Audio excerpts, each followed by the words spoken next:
সন্ত্রাসীরা কিন্তু গত 6-7 মাস বা 8 মাস আমাদের সাথে পারে নাই, সুযোগ নাই। এই যে দেখেন এই জেনেভা ক্যাম্পে এক সময় খুব বেশি সমস্যা হচ্ছিল না, মারামারি, পাটাপাটি, ককটেল ফুটাফুটি, গোলাগুলি।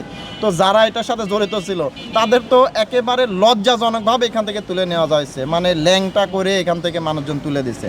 তারপরে যারাই অস্ত্র দেখাইছে প্রত্যেকে এখন জেলে, 6 মাস 1 বছর করে জেলে আছে। তো স্বাভাবিকভাবে, এবং কেউ কেউ তো পাবলিকেও গণপিটুনিও দিছে এখানে।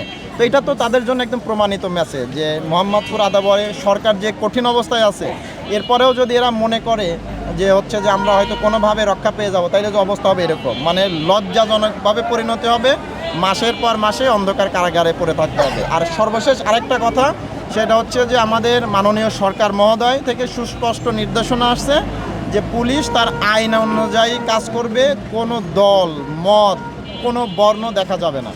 যে অপরাধী আইনের চোখে সে অপরাধী, সে আইন পুলিশের হাতে গ্রেপ্তার হবে এবং পুলিশ ব্যবস্থা নেবে।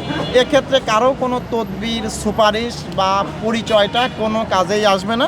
এটা আপনাদের মাধ্যমে আমরা আবার বলে দিলাম, এবং আপনারা অতি সত্বর দেখতে পারবেন। হয় এদের এলাকা থেকে চলে যাইতে হবে, নাহলে আমাদের দ্বারা ধৃত হয়ে জেলখানায় ঈদ কাটাইতে হবে। এটা ক্লিয়ার বিষয়। Thank you.